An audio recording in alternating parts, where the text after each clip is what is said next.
Good evening to all of you. English Sangram channel पर आप सभी लोगों का स्वागत है। मुझे आशा और विश्वास है कि आप सभी लोग स्वस्थ होंगे, अच्छे होंगे। आज का हमारा जो टॉपिक्स है वो नाउन से ही है, क्योंकि आपने मेरा पिछला वीडियो आपने नहीं देखा है तो उसको आप जरूर देख लीजिएगा, क्योंकि पिछले वीडियो से ही ये संबंधित है। यह आज का जो नाउन है वो पिछले वीडियो से भी टच करता हुआ आपको हम आगे लेकर चलेंगे। हम तो कुछ अन्य भी और नई नई चीजें हम जानेंगे नाउन्स के विषय में, लेकिन आज का जो हमारा वीडियो है वो पिछले वीडियो से संबंधित है, उससे रिलेटेड है वो। तो उसके विषय में कुछ और जानते हुए हम आगे बढ़ते हैं, और हम देर न करते हुए हम आगे बढ़ते हैं कि हमारा टॉपिक क्या क्या है। जैसा कि आपने पिछले वीडियो आपने पढ़ा था, आपने वीडियो में देखा होगा कि यदि डिफिनिट न्यूमेरल एडजेक्टिव है और उसके साथ पेयर्स, कुछ ऐसे नाउन थे जैसे पेयर्स था, स्कोर था, ग्रोस थे, 100 था, बिलियन, मिलियन इत्यादि ऐसे नाउन थे जो ऐसे न्यूमेरल एडजेक्टिव के आने पर वो हमेशा सिंगुलर होते थे, वो हमेशा एक वचन होते थे, वो बहुवचन नहीं होते थे। इसका हमने जिक्र आपने पिछले वीडियो में मैंने दे दिया है, पढ़ा दिया आपको है। तो यदि आपने वीडियो में ये पढ़ा है कि अगर इनके पहले यदि डिफिनिट न्यूमेरल एडजेक्टिव हो तो वो हमेशा सिंगुलर रहता है, अर्थात तो वो निश्चित संख्या का वो बोध कराता है। तो क्या पेयर्स, स्कोर, बिलियन, मिलियंस क्या अनिश्चित संख्या का बोध नहीं कराते हैं? क्या अनिश्चित संख्या का भी बोध कराते हैं? आपको मैं पूरी जानकारी दूंगा कि पेयर्स, स्कोर, बिलियंस जो ऐसे शब्द होते हैं वो कभी कभी अनिश्चित संख्या का भी बोध कराते हैं। इसका मतलब है कि संख्या निश्चित न हो, वो आपके गिनने की क्षमता के बाहर हो। और निश्चित मीन्स होता है कि उसको आप गिन सकें, आपके पास वो कैपेसिटी है कि उसको आप गिन सकें।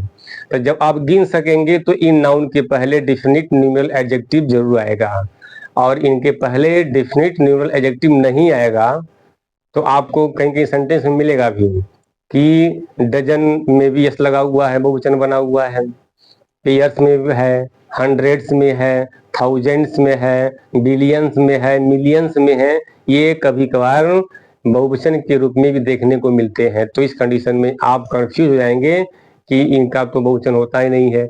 नहीं, मैं जितना भी कहता हूँ नियम जितने बनाए गए हैं वो 100% नहीं है, वो 90% है। 10% कहीं ना कहीं उसमें एक्सेप्शन जरूर होता है, अपवाद होता है। तो उसी को हम जानेंगे हम क्या क्या है। जैसे मान लीजिए कहीं आपको किसी सेंटेंस में लिखा हो, जैसे मान लीजिए कहीं लिखा हो 100, मान लीजिए है HUNDRED 100। आपने तो नियम में पढ़ा है कि इसका बहुवचन नहीं होता है, यहाँ पे तो नहीं लगेगा। लेकिन होता क्या है कभी कभार कि 100 यहाँ लिखा होगा और यहाँ पर ऑफ लिखा होगा, और यहाँ पर भी कोई एक नाउन दिया हुआ है। इसे मान लीजिए यहाँ पर दिया है बुक, यहाँ क्या दिया है? यह बुक दिया है। तो इसका मतलब यह है कि जब ये देखिए ये तो आप प्रेपो है, इधर भी नाउन, इधर भी नाउन। अब होता क्या है कि अगर ये बहुवचन में है तो बहुवचन में तो ये भी आएगा, अगर ये बहुवचन में है तो बहुवचन में ये भी आएगा। तो ऐसे ऐसे सेंटेंस जो है आपको ये देखने को मिलेंगे कि हंड्रेड्स ऑफ बुक्स लिखा हुआ है। और सर जी आपने बताया था कि 100 में यस लगता ही नहीं है, इसका तो बहुवचन होता ही नहीं है। नहीं, 100% कोई नियम नहीं होता है, उसमें 10% कहीं ना कहीं उसमें एक्सेप्शन जरूर होता है। तो होता क्या है, अब ये जो दोनों हैं ये देखिए ये क्या कर रहा है, ये अनिश्चित संख्या का बोध कर रहा है। अब इसका मतलब यानी क्या होगा कि मतलब सैकड़ों किताबें, क्या है ये? सैकड़ों किताबें। भाई किताब तो निश्चित है नहीं। अब सैकड़ों किताबें हैं। अब ये भी नहीं है कि 100 किताब, 200 किताब, 300 किताब, ये कंफर्म नहीं है। यह कह रहा है कि सैकड़ों किताबें, सैकड़ों किताबें। अगर मान लीजिए आप सोचते नहीं समय गिन लूंगा मैं, तो मान लीजिए 100 किताब आपने गिना तो 100 और मिल गया, फिर गिना तो 100 और मिल गया, आपने और गिरा, फिर 100 मिल गया और गिना। तो ऐसे करते करते जो है पता नहीं कितनी किताबें आपके सामने आएंगी गिनने के लिए, आप गिन नहीं पाएंगे आप। तो इसका मतलब है कि ये अनिश्चित संख्या का बोध कराते हैं। क्या कराते हैं? ये सब अनिश्चित संख्या का बोध कराते हैं, ये निश्चित संख्या का बोध नहीं कराते हैं। तो जब ये अनिश्चित संख्या का बोध कराते हैं तो ये बहुवचन के रूप में आते हैं, और जब यह निश्चित संख्या का बोध कराते हैं तो 100, पेयर्स, मिलियन, बिलियंस, ग्रॉस, ये सब ऐसे नाउन्स हैं जो सिंगुलर में ही आते हैं, ये प्लूरल में नहीं आते हैं। तो ये चीज हम आपको जानकारी हम थे देने वाले। ऐसे मान लीजिए और भी है, मान लीजिए कहीं आ सकता है, मान लीजिए कहीं अन्न भी आ सकता है। जैसे मान लीजिए हो गया आपका DO, डजन, डजन ऑफ, मान लीजिए हो गया बनाना लिख लीजिए, एग्स लिख लीजिए, मान लीजिए मैं एक लिख दिया, मैं एक। तो जब ये देखिए यहाँ पर भी यस लिखा आपको मिलेगा और आपको यहाँ पर भी यस लिखा मिलेगा, तो इसका मतलब है कि ए भी नाउन हो गया। अभी ये दिख रहे हैं कि ये डजन है, मतलब दर्जनों। अभी क्या इसका हिंदी हुआ कि दर्जनों अंडे। भाई दर्जनों अंडे हो गए, तो दर्जनों अंडे को हम तो गिन नहीं पाएंगे। हम दर्जनों अंडे हैं तो हम गिन पाएंगे इसको? हम बिल्कुल नहीं गिन पाएंगे हम। भाई मान लीजिए ये तो नहीं कह रहा है कि 1 दर्जन, ये तो नहीं कह रहा है 5 दर्जन, ये तो नहीं कह रहा है 10 दर्जन, उसको तो आप गिन लेंगे आप। लेकिन यह सेंस ये दे रहा है कि ये अनिश्चित अंडे हैं, मतलब दर्जनों अंडे हैं। अब मान लो कोई 10 दर्जन ला दिया, आप गिनते रहे, 10 में फिर आ गया, फिर गिनिए, फिर 10 आ गया। ऐसे करते करते पता नहीं कितने अंडे आ जाएंगे, आप उसको गिन नहीं पाएंगे आप। तो ये सेंस यही देता है कि डजन्स ऑफ एग्स जो होता है, ये कहता है कि इसे दर्जनों अंडे। ऊपर वाले में क्या है, यह सैकड़ों किताबें। अन्य भी देख लीजिए, ऐसे मान लीजिए कहीं आपको सेंटेंस में जो है आपको ऐसे ही मिलेगा, यह कहेगा कि मिलियंस, यहाँ यस लगा हुआ, मिलियंस ऑफ मेन। यहाँ पर चूंकि जानते हैं ना कि मैन का, मैन तो सिंगुलर है, प्लूरल क्या है उसका मीन होता है। अब देखिए यहाँ पर मिलियन जो लिखा हुआ है, जानते हैं ना कि 10 लाख का होता है कि मिलियन होता है, तो मिलियंस ऑफ मेन हो गया। इसका मतलब क्या है, मतलब कई लाख आदमी, लाखों आदमी। इसका मतलब क्या, लाखों आदमी। क्या लाखों आदमी आप गिन पाएंगे? आप नहीं। वो जो संख्या है वो अनिश्चित संख्या है, उस आदमी संख्या को आप गिन नहीं पाएंगे आप। तो मिलियंस, बिलियंस, तो ऐसे शब्द आते हैं तो उनके अंत में यस जरूर रहता है, यस यस जरूर आपका आएगा। और उसके बाद से इधर का जो नाउन होगा ये भी क्या होगा, यह बहुवचन के रूप में होगा। तो इस तरह से सेंटेंस आपको मिलेंगे। जैसे मान ली मैं ही कह दिया कि आई हैव 100 ऑफ बुक्स, एक सेंटेंस को लिखा हुआ है कि आई हैव 100 ऑफ बुक्स, यानी मेरे पास क्या है, सैकड़ों किताबें हैं। यहाँ मान लो कोई हो गया कि I have dozen of eggs, मेरे पास क्या है, दर्जनों अंडे हैं। तो इस तरह से सेंटेंस जो है वो आते हैं। तो ये समझ लीजिएगा कि यह तो और निश्चित, dozen, billion, million, 100, thousands, score भी होता है, पेयर भी होता है, ग्रॉस भी होता है। ये ऐसे नाउन्स हैं, ये अनिश्चित संख्या का भी बोध कराने के लिए बहुवचन के रूप में आते हैं, और निश्चित संख्या का बोध कराने के लिए यह एक वचन के ही रूप में आते हैं। तो हम अब आगे बढ़ते हैं कि कुछ में इसमें कुछ अन्य, अब हम चलते हैं आगे नेक्स्ट वाले, देखते हैं वो नेक्स्ट टॉपिक हमारा क्या क्या है, उसको बढ़ते हैं। यदि इसको आप चाहें तो नोट भी कर सकते हैं, इसका स्क्रीनशॉट भी ले सकते हैं। मुझे आशा है, विश्वास है कि आपने इसको नोट भी किया होगा, इसको आपने स्क्रीनशॉट भी लिया होगा। अब हम थोड़ा देखते हैं कि आगे मेरा कौन सा रूल क्या क्या है। हम आगे के रूल को जानते हैं। जो बहुत से बच्चे ऐसे ऐसे नाउन्स नहीं पढ़े होंगे, आपको विद्यालयों में पढ़ाया भी गया होगा, लेकिन इस तरह से नाउन्स आपको नहीं पढ़ाए गए होंगे। आपको proper common collective material object और थोड़ा बहुत जो है कि काउंटेबल अनकाउंटेबल नाउन पढ़ाए गए होंगे। और इस तरह से नाउन्स आपको शायद नहीं मिला होगा पढ़ाने के लिए। यदि हमारा वीडियो अच्छा लगे तो आप हमारे वीडियो को सब्सक्राइब करें, लाइक भी करें, शेयर भी करें और कमेंट भी जरूर करें। तो आगे हम चलते हैं, देखते हैं वो हमारा अगला जो है वो टॉपिक क्या है, नाउन से संबंधित में क्या है, होता क्या है। Nouns, nouns ending, noun endings in ICS, ICS ध्यान दीजिएगा। कुछ ये आईसीएस तो आईसीएस नहीं है कि जो हमारा भारत के आजाद होने से पहले जो प्रशासनिक सेवा का जो संस्था एक थी ना, थी आईसीएस, इंडियन सिविल सर्विस थी पहले अंग्रेजों के समय में जो है। आज का क्या है, आज का आईएएस हो गया है। पहले आईएएस जो है पहले आईसीएस के नाम से जाना जाता था। तो वो वाला आईसीएस अब मत समझिएगा, ये जो आईसीएस लिखा हो ना आईसीएस, ये वो आईसीएस नहीं है कि जो इंडियन सिविल सर्विस वाला आईसीएस नहीं है। ये कहता है कि नाउन्स एंडिंग इन आईसीएस, कुछ नाउन्स ऐसे होते हैं कुछ नाउन्स ऐसे होते हैं जो जिनके अंत में आईसीएस लगा होता है। क्या लगा होता है? जिनके अंत में आईसीएस लगा होता है। तो ऐसे यदि नाउन्स आपको मिल जाए तो आप वहां पर हो जाएंगे कंफ्यूजन में कि भाई यह एक वचन में है कि बहुवचन में है, प्लूरल है कि सिंगुलर है, ये क्या है यह। तो आज हम इन्हीं नाउन के विषय में हम बात करेंगे हम कि ऐसे कौन कौन से जो नाउन्स हैं जिनके अंत में आईसीएस लगा होता है। और आईसीएस लगा होता है तो क्या यह बहुवचन में होते हैं, क्या यह एक वचन में होते हैं? देखिएगा, ये दोनों वचन में होते हैं, लेकिन दोनों वचनों में इनका थोड़ा सा अंतर है। वो अंतर क्या है? पहले हम जानते हैं कि ये नाउन कौन कौन से हैं। ये नाउन कौन कौन से हैं जिनके अंत में आईसीएस आता है। तो आप लोग शायद जानते भी होंगे, यदि नहीं जानते हैं तो तत्काल कमेंट में लिखिए भी, और नहीं जानते हैं तो आप यहाँ देखिए कि वो कौन कौन से नाउन्स हैं। जैसे मान लीजिए एक नाउन आपका है फिजिक्स। क्या है? देखिए फिजिक्स, फिजिक्स मीन्स क्या होता है? भौतिक। आप लोग विज्ञान पढ़ते भी होंगे और फिजिक्स के आप लोग शायद छात्र भी रहे होंगे। तो फिजिक्स एक ऐसा नाउन है जिसके अंत में क्या आ गया है? आईसीएस आ गया है। ऑन भी है। जैसे इकोनॉमिक्स, इकोनॉमिक्स, देखिए इकोनॉमिक्स को, इसके भी अंत में क्या आ गया? आईसीएस आ गया। इसके भी अंत में क्या आ गया? आईसीएस आ गया। यानी ये भी एक नाउन, ये भी एक नाउन हो गया। कुछ अन्य भी है, जैसे इथिक्स भी है। क्या है? इथिक्स, जिसको हम बोलते हैं नीति शास्त्र बोलते हैं, इथिक्स। तो इथिक्स के अंत में क्या है? आईसीएस आ गया, आईसीएस आ गया। अन्य और क्या हो सकते हैं? फिजिक्स हो गया। एक मैथमेटिक्स भी होता है। क्या होता है आपका? Mathematics, MEATHMATICS।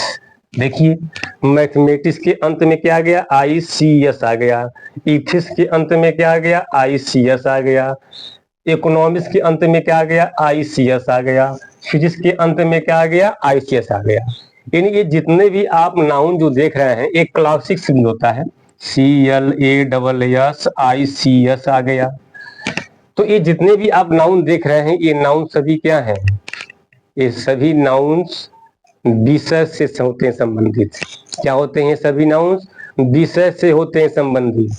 इन विषयों के बहुत से हमारे इंडिया देश में बहुत से छात्र होंगे जो पढ़ाई कर चुके होंगे या अभी पढ़ने की तैयारी करते होंगे या पढ़ रहे होंगे या पढ़ चुके होंगे। जरूर इन सब्जेक्ट के छात्र आप लोग रहे होंगे। तो ये सब हम ये देख रहे हैं कि ये सब क्या है। ये सब physics, economics, ethics, mathematics, classics, ये सब क्या है? ये सभी जो है ये विषय से हैं। या ये नाउन सिंगुलर में है कि प्लूरल में है? आप तो कहेंगे कि इसके अंत में यस तो लगा है, इसका मतलब है कि यह बहुवचन में होगा, एक वचन में नहीं होगा। आप तो यही समझते होंगे ना, क्योंकि आपको तो पढ़ाया गया होगा कि जिस नाउन के अंत में यस लगा दो तो बन जाता है बहुवचन। तो आपको जानकारी यही होगी कि इसके अंत में यस लगा है, हो सकता है कि बहुवचन में हो। नहीं, ऐसा नहीं है। ये बहुवचन में भी है और यह एक वचन में भी है। थोड़ा जानिए कैसे एक वचन में है यह। देखिए, जब इन सब नाउन्स, ये क्या है यह? जब ये सब नाउन किसी विषय की बात करते हैं, यानी ये सब नाउन, मैं यहाँ लिख दे रहा हूं कि ये सब नाउन्स जब किसी विषय यानी सब्जेक्ट, किसी विषय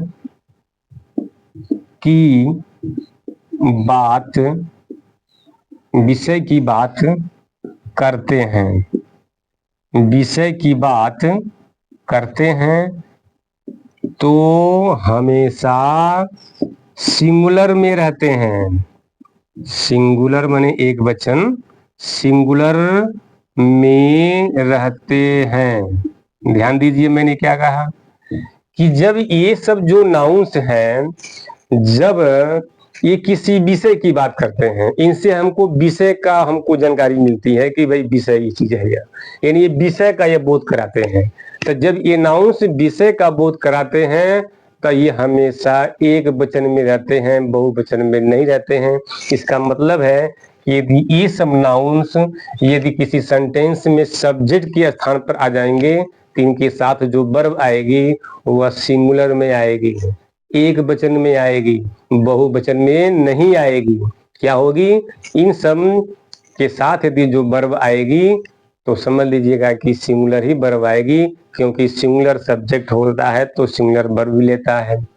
मैंने क्या कहा कि जब ये ऐसे ऐसे नाउन्स किसी सेंटेंस में सब्जेक्ट के स्थान पर आते हैं तो श्योर है कि उस नाउन में वर्ब होगा, क्योंकि बिना वर्ब का सेंटेंस कोई बनता ही नहीं है। तो वर्ब भी क्या होगी? सब्जेक्ट के अनुसार वर्ब भी आएगी जो सिंगुलर वर्ब होगी। क्या होगी? वो सिंगुलर वर्ब होगी। ठीक है, अब हम आगे देखते हैं कि क्या ये नाउन कब बहुवचन में होता है प्रयोग। क्या हम इसमें कुछ चेंजिंग भी करते हैं क्या? नहीं, हम चेंजिंग नहीं करते हैं, स्पेलिंग सेम रहेगा।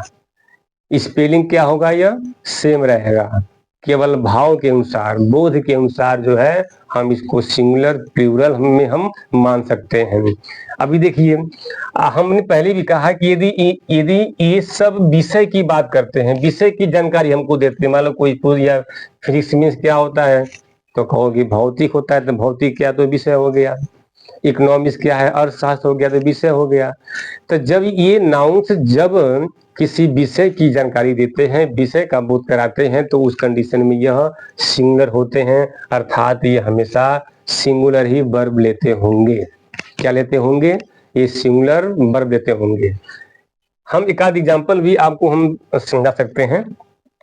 जैसे मान लीजिए एग्जाम्पल मान लीजिए कोई हो गया, मान लीजिए हो गया कि मैथमेटिक्स, क्या हो गया? MATHEMATICS, mathematics requires practice. क्या हो गया आपका? यह प्रैक्टिस हो गया। आप देख लीजिए ध्यान से, हम तो जान गए कि यह प्रेजेंट इंडेफिनिट टेंस है। देखिए, चूंकि यह तो वर्ब है, सिंगुलर है, और ये क्या है? ये तो सब्जेक्ट हमारा है। यह चूंकि इसमें यस लगा हुआ है, इसका मतलब ये जो वर्ब है ये सिंगुलर में है। किसमें है? यह सिंगुलर में है। तो यहाँ जो सब्जेक्ट है वो भी मेरा क्या है? वो भी मेरा जो है कि वो सिंगुलर में है। तो ये सब्जेक्ट हुआ, क्योंकि यह वर्ब से पहले आया है तो लिखा हुआ है मैथमेटिक्स रिक्वायर्स प्रैक्टिस, यानी मैथमेटिक्स जो विषय होता है उसको अभ्यास की आवश्यकता है, उसको अभ्यास की जरूरत है। यदि अभ्यास आप नहीं करेंगे तो आपके वो दिमाग से स्लिप कर जाएगा, क्योंकि practice makes a man perfect होता है ना, practice makes a man perfect. अब ध्यान दीजिए, यहाँ पर तो क्या हो गया? ये वर्ब क्या है? रिक्वायर्स क्या है?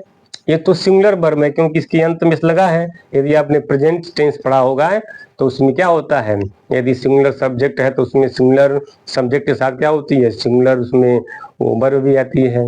यदि बहुवचन में है तो बहुवचन में उसका वो वर्ब भी आता है। तो ऐसे देख लीजिए, ये मैथ, अब इस सेंटेंस का मतलब ये है कि यह मैथमेटिक्स जो है यह सब्जेक्ट की बात करता है। ये क्या करता है? ये सब्जेक्ट की बात करता है। यदि इसको आपने नोट नहीं किया है तो आप नोट भी कर लें, इसको स्क्रीनशॉट भी लें, ताकि हम आगे थोड़ा सा और बढ़ें, आपको हम इसमें कुछ और जानकारी दें। मुझे ऐसा और विश्वास है कि इसको आप लोगों ने नोट भी किया होगा, इसको आपने स्क्रीनशॉट भी लिया होगा। आगे थोड़ा सा हम और देखते हैं कि एक आध एग्जाम्पल और थोड़ा हम समझते हैं कि क्या क्या एक नाउन कैसे कैसे सिंगुलर में आ रहे हैं, कैसे कैसे प्लूरल में आ रहे हैं। तो इनको हम देखें। हम यदि हमारा पढ़ाने का तरीका यदि आपको अच्छा लगे तो हमारे वीडियो को सब्सक्राइब जरूर करें, लाइक भी करें, शेयर भी करें। जैसे मान लीजिए एक एग्जाम्पल मैं और ले लेता हूँ, एक एग्जाम्पल मैं और भी लेता हूँ। जैसे मान लीजिए आपकी पॉलिटिक्स, क्या हो गया? Politics is an interesting subject. SUB, इधर से आपको नो दिखे, ये लिखा हुआ है कि politics is an interesting subject. क्या है यह? अब बताइए इस सेंटेंस में ये तो वर्ब है और ये क्या आपका है, सब्जेक्ट है। तो श्योर भाई कि जब वर्ब होगी सब्जेक्ट आएगा, यानी बिना ये दोनों के आने से कोई सब्जेक्ट बनता ही नहीं है। ऐसा नियम है ना कि बिना वर्ब का कोई सेंटेंस बनता ही नहीं है। और जब वर्ब आती है तो अपना सब्जेक्ट भी लेकर के आती है, चाहे वो सिंगुलर के रूप में आए चाहे वो प्लूरल के रूप में आए, वो लेकिन आती है। यहाँ देख लीजिए, politics is an interesting subject. राजनीति शास्त्र क्या है, एक रुचिकर, क्या है वो, एक रुचिकर विषय है। अब यहाँ पर आर मैंने क्यों नहीं लगाया, क्योंकि आर होता है बहुवचन में। अगर हमें यहाँ पर आर लगा देंगे तो सेंटेंस क्या हो जाएगा, गलत हो जाएगा। जिसको जानकारी नहीं होगी तो यहाँ पर आर भी लगा सकते हैं, इसे यस को देख करके। नहीं तो हो जाएगा ना, पॉलिटिक्स इज एन इंटरेस्टिंग, क्या हो जाएगा यह, पॉलिटिक्स इज एन इंटरेस्टिंग हो जाएगा।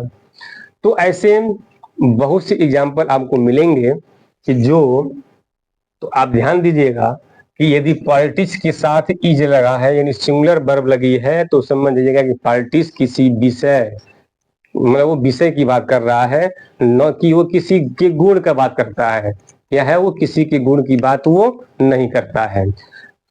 आगे और देखते हैं हम, इससे मान लीजिए आगे, जब ये नाउन, जब ये नाउन्स, जब ये नाउन्स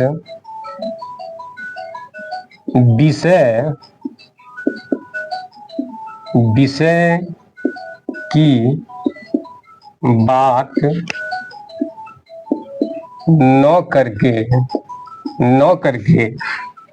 गुणों का बात करते हो, क्या करते हो, गुणों की बात करते हैं तो उस दशा में बहुवचन में होते हैं। उस दशा में क्या होते हैं, यह बहुवचन में होते हैं। क्या होते हैं, यह उस दशा में ये बहुवचन में होते हैं।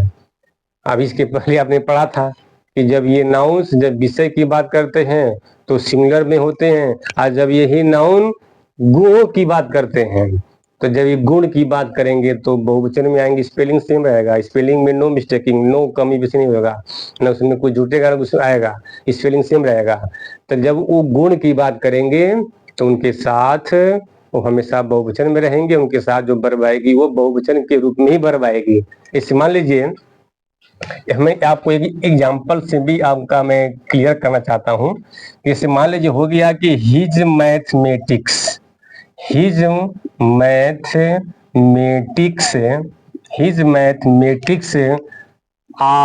RARER weak WEAK। अब ध्यान दीजिए इस सेंटेंस में ये तो वर्ब है और इसके हद तो भाई आता है ना, सब्जेक्ट आता है। अब बताइए ये जो नाउन किसकी बात कर रहा है, ये हम देख रहे हैं कि आर जो क्या है यह बहुवचन में है, इसका सब्जेक्ट को भी देख लीजिए, ये भी बहुवचन में होगा। क्योंकि यह बहुवचन इसलिए है क्योंकि यह गुणों की बात करता है। क्या करता है, यह गुण की बात करता है। इसका कहता है कि उसका जो मैथमेटिक्स जो है, यानी उसका जो गणितीय जो ज्ञान है, जो गुण है, गणितीय जो ज्ञान है, वो क्या है, वो तो कमजोर है। तो आप देखिए ध्यान से कि ये तो वर्ब यहाँ आ आया, इज तो आया नहीं। हम तो आपको इज इसके पहले बताए थे कि जब ये विषय की बात करता है, यहाँ पर विषय की बात नहीं कर रहा है, ये मैथ की जानकारी की बात कर रहा है। यानी मैथ की जानकारी मतलब उसका जो गुण है, उसका जो गुण क्या है वो कमजोर है, वो मैथ में क्या है वो कमजोर है। तो ऐसे ऐसे नाउन्स जब आते हैं तो आप कभी कंफ्यूज मत होइएगा, क्योंकि जब भी पॉलिटिक्स, क्लासिक्स, एथिक्स, यदि ये सब आते हैं, सब्जेक्ट फिजिक्स हो, इकोनॉमिक्स सब आते हैं, यदि उनके साथ कोई वर्ब, सिंगुलर वर्ब लगा है तो समझिएगा कि वह विषय की बात करते हैं। और जब उनके साथ जब प्लूरल वर्ब लगा हो, बहुवचन वाली वर्ब लगी हो, तो समझ जाइएगा कि वह क्या करता है, गुण की बात करता है, न कि वह किसी विषय की बात करता है। तो ऐसे ऐसे जो नाउन्स होते हैं ये भी अक्सर परीक्षाओं में पूछ लिए जाते हैं। तो मुझे आशा है और विश्वास भी है कि आप लोगों को यह वीडियो अच्छा लगा होगा। यदि हमारा वीडियो अच्छा लगे तो आप हमारे वीडियो को लाइक सब्सक्राइब जरूर करें और वीडियो को स्किप ना करें, वीडियो को पूरा का पूरा देखें, तभी जो है आपको पूरा समझ में आएगा। और क्योंकि अब इससे भी और हाई लेवल के भी आने वाले हैं और अभी अन्य वीडियो आपको नाउन से मिलेंगे जो नाउन शायद आपने कभी नहीं पढ़ा होगा और वैसे से नाउन जो है अक्सर परीक्षाओं में आ भी जाते हैं। तो आप इसको वीडियो को पूरा देखें, पढ़ें। तब तक के लिए फिर आपसे मिलेंगे हम अगले वीडियो में। सबको good night. Thank you. Thank you.